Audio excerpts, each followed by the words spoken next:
How's it going, guys? It's your boy CJ, and today we're going to be drawing an apple. First off, I want to start by saying thank you for the reactions on my last video. I appreciate it a lot.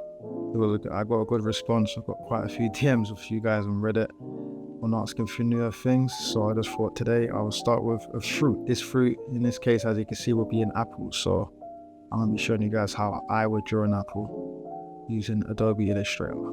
So I hope you guys enjoy the video.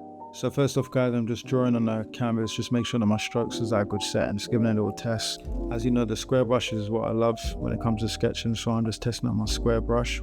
I create my circle because I'm struggling to draw a circle at the moment, and then I just lightly start sketching around the edges of my apple. Then I'll start gradually just sketching out the bottom part, making sure that the edges are nice and fine, trying to follow the shape of the fruit, making it distinctive as possible. Then I draw a little circle just to identify where the highlight's going to be. And I draw a bit of depth and darkness inside the top of the apple. This is where the darkest parts are going to be of the apple. Then after going over my lines a bit more with a harder brush, I then start moving on to the colouring stage. So first, as you can see here, I'm just doing the base layer, obviously red, just covering the whole thing in red.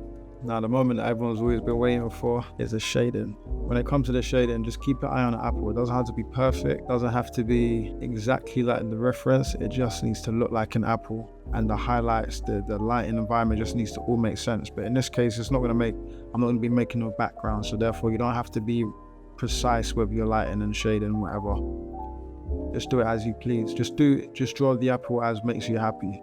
As you can see here, I'm just experiencing with different colors, trying out some darker reds, and then eventually I'll try out some lighter reds, just to follow the apple a little bit, but just implement my own style.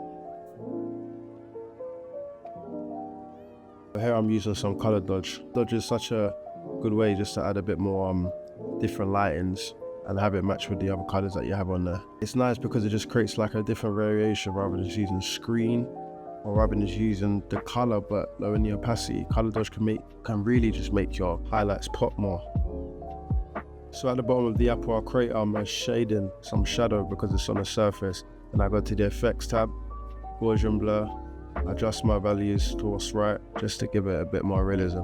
And yeah, that's how I would draw an apple. Hope you guys enjoyed the process. I'll be making more videos like this later.